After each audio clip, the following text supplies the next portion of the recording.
It was about at the end of 1964. We were eating at a Matador restaurant, and poor Larry was very unhappy.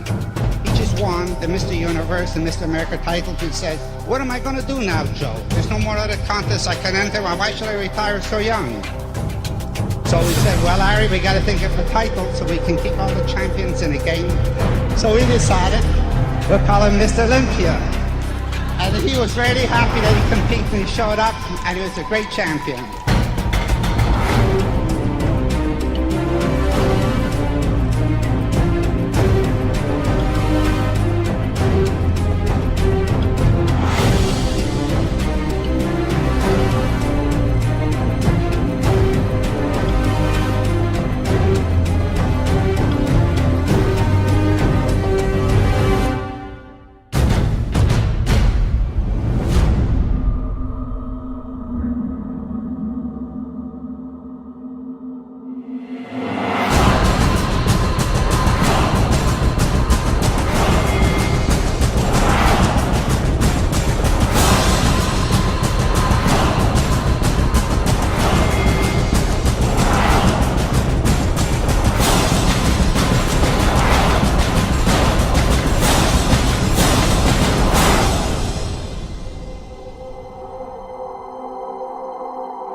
I'm Larry Scott. I was the first Mr. Olympia.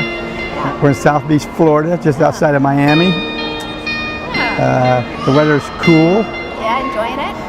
And it's too cool for me. Is it too cool for you? Yes. The weather is? Yeah, it is. I'm a little cold. Okay.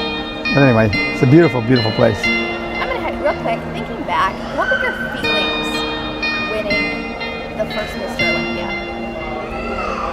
Well, at the time I won it, it was the first time the contest had ever occurred, so it wasn't a big deal. It didn't have any notoriety or anything at the time. It was just like, Mr. Olympia, what does that mean? I said, I don't know what it means, but I won it.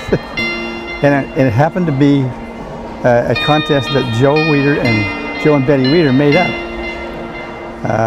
We just went to breakfast, and the subject came up because Joe said, we're going to get a contest that when the Mr. Universe has to retire from, we want to have some way in which he can make a living at it. And so there's a way he can make money afterwards. Let's make a contest that you don't retire from, that you can compete in year after year after year. And so that's the way the first Olympia started. That they built it for the benefit of the bodybuilder so that he could make a living in bodybuilding. And it was a nice feature. And Joe really did love the bodybuilders. He really tried to make a way for them to make a living from it. And Betty and he were both just together like that in this particular aspect. So you watched it evolve over the years. When you competed, though, you talked a lot about the symmetry. It wasn't necessarily about all the size at the time.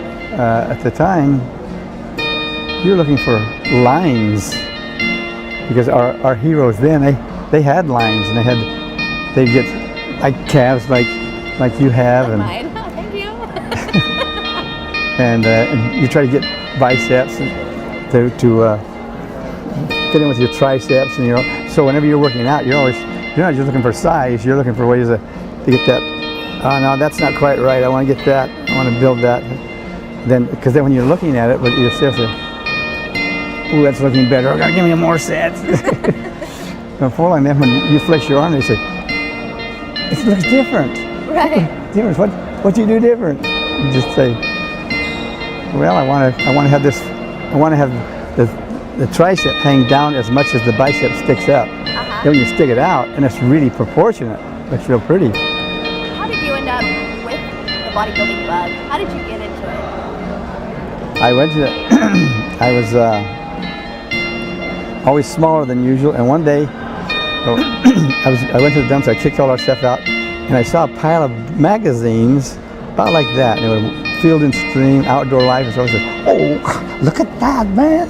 Look how I took those things home." And I got home, I went halfway through, and there was a magazine that said Muscular Development. Okay. Muscular Development. I said, "Look at that guy! Gee, Christmas! Look at the size of that guy!" Oh my gosh! I took that thing home, and I didn't have any weights, but I did have a bar on the swing set, and that we used for doing flyaways. I was into gymnastics and stuff like that.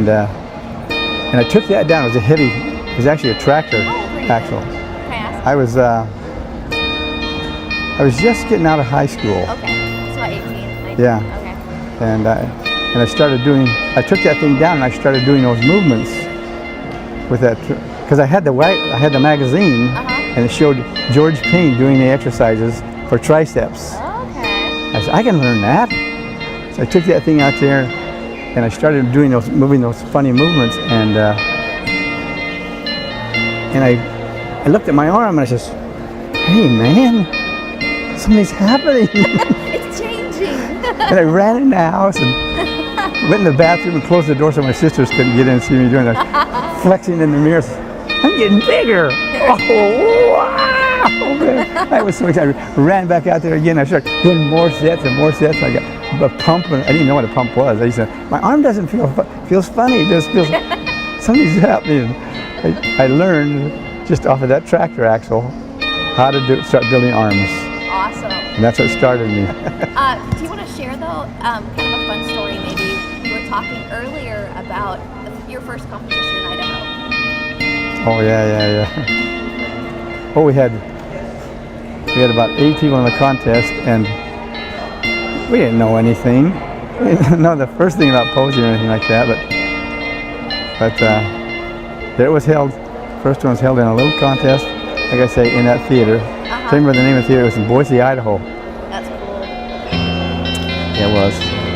But I got a trophy, and I didn't care. I had a trophy. And I brought that thing home and said, "Trophy for my body," because I was always skinny. Yeah. I was always underweight, but never would I ever get a trophy for my body. For bodybuilding, right? Yeah, right. I never thought of it, but I was sure proud of it. That's so cool. Probably too proud. Too proud. Look at where it took you. Hey, got it. Now you can sit with me. Take that. Yeah, that's right, man. All right. Thank you so much. You're welcome. Thank you. Thank you.